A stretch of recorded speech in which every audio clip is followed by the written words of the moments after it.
I'm Pastor Rick, and this is Straight Talk on Scripture. All right, this is a message for people who probably know the Lord at least a little bit, and it's just something to think about. You know, when King David wanted to bring the ark, which represented God's presence, into Israel, the ark had been at Abinadab's house for many years, almost 20 years, and he had a son named Uzzah. And when David transported the ark from Abinadab's house to Jerusalem, Uzzah accompanied the ark, and when the oxen that were pulling the cart that the ark was on stumbled, Uzzah put his hand out and touched it, and God immediately killed him. Now you think that's really harsh, right? I mean, I thought it the first time I read it, but the truth is that God warned his people over and over again that the ark was holy and it was not to be touched. It was to be respected and revered because it represented his presence.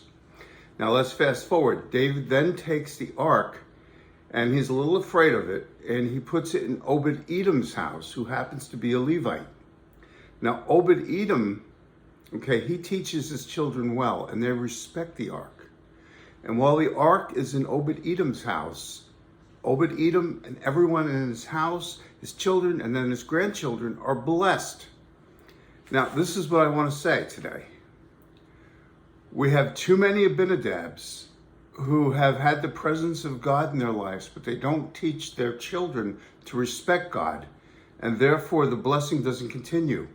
We need Obed-Edoms in charge of households.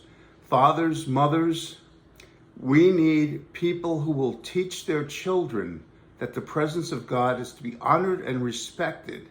And what that will do, it will bring blessing to not only your house, but your children and your children's children. So this is just something to think about.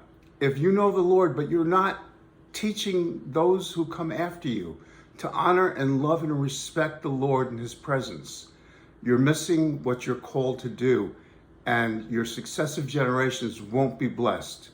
So here's the choice. You can be an Abinadab who had the presence of God but didn't respect it, and his son ended up dying because of it, or you can be an Obed-Edom and be blessed for generations. Just something to think about. I'm Pastor Rick. Remember, with Jesus, there's always hope, there's always love.